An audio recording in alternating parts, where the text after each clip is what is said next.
Hey guys, what's going on? Welcome back to the channel. So I got a couple parts over the weekend. We were fortunate enough to get the opportunity to go to the racetrack and support our friend Cody and his Subaru, and that was an awesome time. Getting back out of the house, going to see some cool cars, do some really cool stuff in my favorite environment, the drag strip. Joe from Underground Car Meets put on a really good meet. There was a lot of cars showed up. There's a lot of support for the racetrack.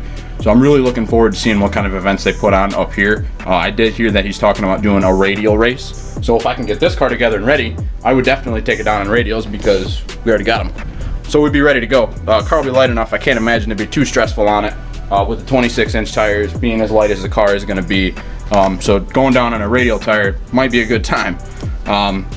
So yeah, if they put that radial race on and we're ready in time, I definitely would like to go.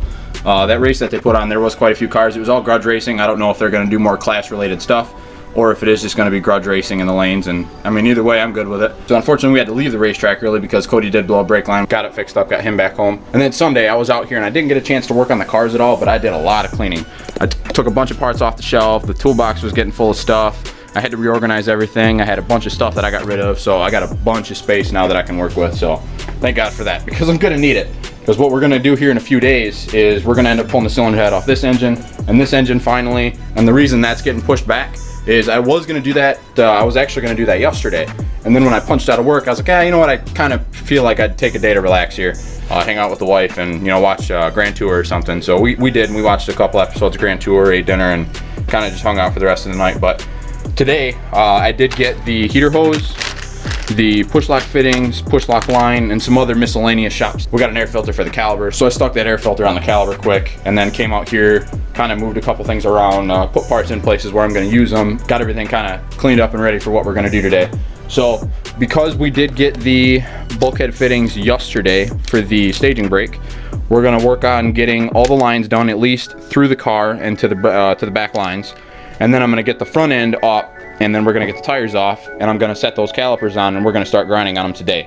I did get a message from the guy that does my I did get a message from Rick, the guy that does my powder. Huge shout. He does great stuff. I did get a message today from Rick. Huge shout. He does great work. You guys definitely want to check him out if you're in the area. His Reaction Powder Works. He's the one that did the knuckles on this car already. I've seen him do a bunch of work on a bunch of other cars. A lot of local guys have used him. I had somebody more local that I went to school with that I used, and his oven is down right now, but we needed a bunch of work done, so I reached out to Rick, and he's pretty much taken care of everything I've asked of him. So he did give me the go-ahead that the spindles for this car are done, so I'm gonna go pick those guys up on Friday, just because of the time constraints with the hours that I gotta work and the hours that he's actually open this week with what he's got planned. So I'm gonna go pick those guys up on probably Friday morning, and then we're gonna get the calipers powder coated. I'm going to take the pipe and see if we can match something for this valve cover and have it redone with these radiator mounts. And then I got the control arms for that car. I'm hoping to pick up some front calipers. If I can't pick them up in time, then I guess it is what it is. So I was going to order a couple of them offline, and then the shipping won't be here in time, and I'm trying to find some local. But if I can't, I'll just stick the calipers that I took from this car off. I already got them set in, so those guys are ready to go if I'm going to ride with them. So I can at least get the brakes on this car and get it bled when I put that brake line in, so we can keep moving with this car. But because the vacuum lines and everything showed up that I can get done on this car today, we're gonna keep going with this one. So the first thing I'm gonna do today, this heater hose that we're gonna use to block off the heater core, and that hose is what's actually gonna hook from here to here. So I just gotta cut one end off, but it'll fit just like this. So that'll take care of the heater. And then I also bought a couple of pipe plugs. So I'm going to do the same thing that's done to this block here. So the oil cooler line is blocked off here, and then that comes down to the cooler, and then the other line comes up and tees into here. So we're going to block all that off because I'm not using the oil cooler on this car either. So that'll get rid of this line, and then I have another one that's kind of kinked on the bottom. That's just a heater hose line, and then that loops up to hook to the line that hooks into here. So we're going to get rid of all that, so it's going to clean all that stuff out of the way. Hopefully I can still get to it with the O2 housing in. I can't imagine it'd be that big of a pain, but I guess if it is, then oh well. So let's see how far we can get tonight.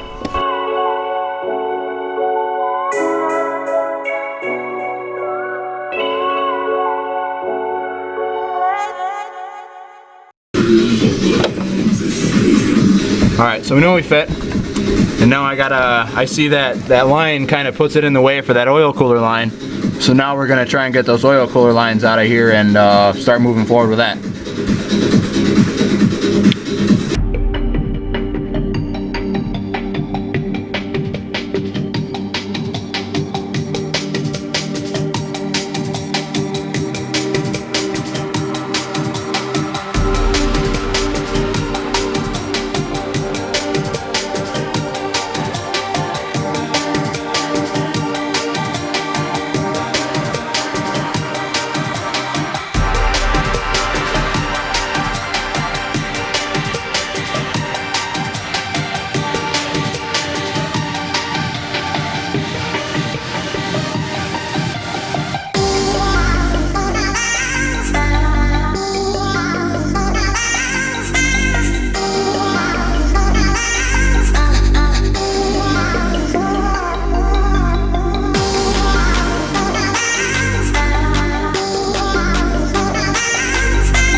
got the heater block off line in. I got the line right here plugged off that feeds the oil cooler, or that's the return from the oil cooler.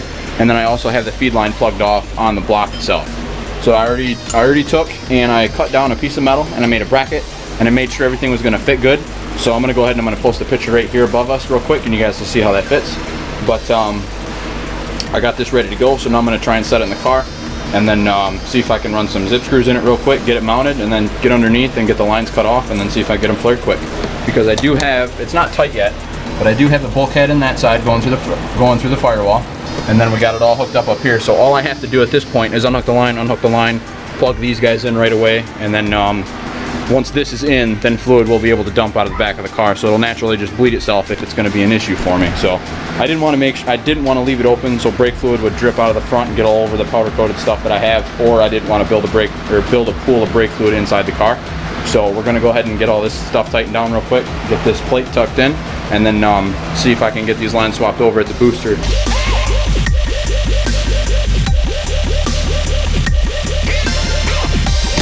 So I got that plate mounted in here, and that came out pretty nice. So that's where the staging brake bulkhead is now. So that plate kind of goes through, and then that comes in. I got that 90 coming off up there at the firewall. So I got to get some P-clamp, get these lines mounted down, which I have some P-clamp. I'll probably just do all that stuff once I get everything else done.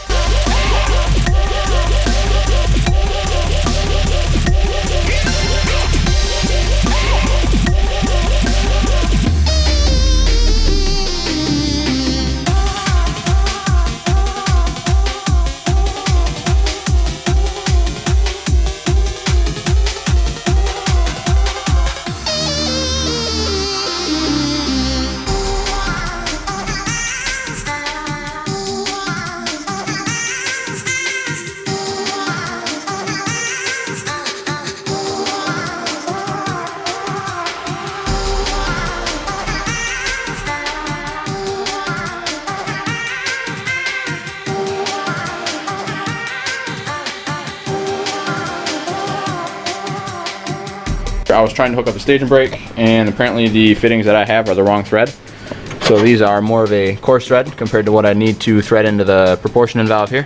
So I got to get one more adapter to thread into here, and then I got to get a new end for this to thread into here. It's supposed to be a 7/6 or a 3/8 by 24, I think is what it is, or 3/8-24 thread. So I got to order a new adapter so I can fit the proportioning valve, because these are the wrong threads. I thought these were the 3/8 ones, but apparently these are the 7/16 threads. So I did forget about that I had to have this adapter here. So I got to order adapters here to a -3. So I'm going to need 2 of them. So once I get that squared away, and then I can get the rear taken care of. So I'm going to have to order new female fittings as well. So I'll get that taken care of. And then I got these vacuum lines done. I did plumb the vacuum line for the fuel pressure regulator. And then I got the map tucked in as well. So this Y actually made it up pretty nice. And then I tucked the hose in with the same line that holds the PCV line here. I mean, that's not a whole lot of pressure on it. It shouldn't move anywhere, but so all that's hooked up. So that takes care of the vacuum leaks. So now I could officially boost leak test the car, make sure that we have no leaks. We're gonna run through that. I gotta hook up the oil pressure gauge yet, and then I'm either gonna hook up the cluster or I'm gonna go get HB tuners. I might try and work on that cluster tonight and fire the car tomorrow.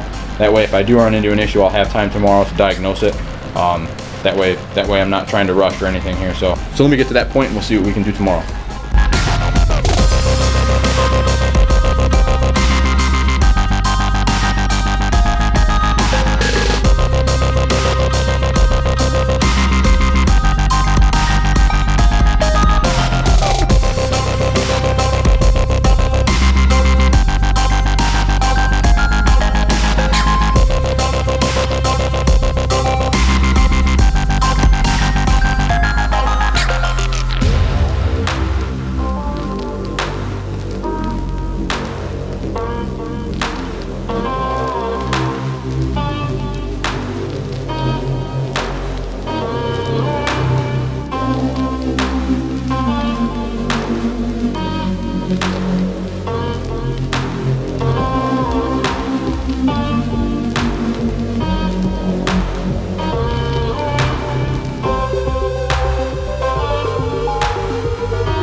of rigged up a boost gauge here so I could see what the pressure was, and I had this flashlight so I could, well, it's dead now, but I had this flashlight on so I could see what that boost gauge would read.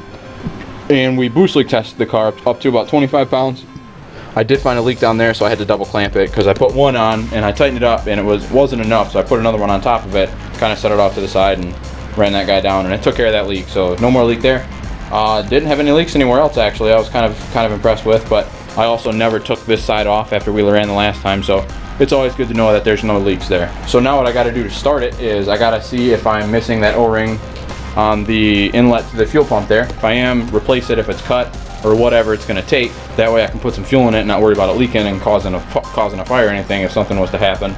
And then put oil or drain the oil out, put the braking oil in it, put water in it, fire it up, run it through a heat cycle, and then I'm going to drain that oil out. We'll put some T6 in it, and then hopefully those fittings will be here by the weekend. I don't know. It is Tuesday night. I don't know if I'll have them by Saturday or if they'll be here Monday or Tuesday.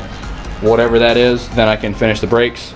Once the brakes are finished, I'll put a seat in it. Tomorrow what I think I'm going to do is I'm going to come out here.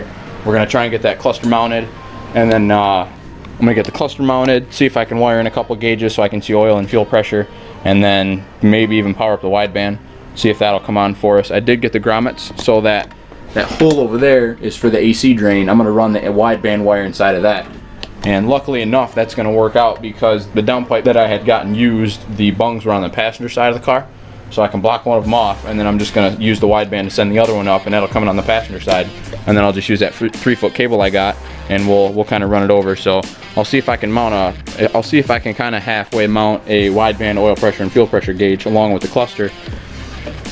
And then I'll disable fuel, disable ignition, see if we can make some oil pressure. And if we get good oil pressure, we'll get it cranked over a bit, so that way we know that the turbo is going to get it and that everything's going to be kind of lubed up. And then I'll put the fuel pump relay back in. We'll hook the coil back up, and then we'll see if this guy wants to start. And we'll go from there. And then if we can get her to start, we'll run it through that heat cycle, get it broke in, and if it runs tomorrow night, then I can get the oil drained. We'll let the water sit overnight, that way it can let any air out or cool and suck in whatever it has to as it cools, and then go from there. So I'm gonna start with the fuel leak, and then I'll start working on the cluster and the gauges, and then as soon as those are in there, we'll see if this guy will run. So that's gonna be my tomorrow night once I get out of work.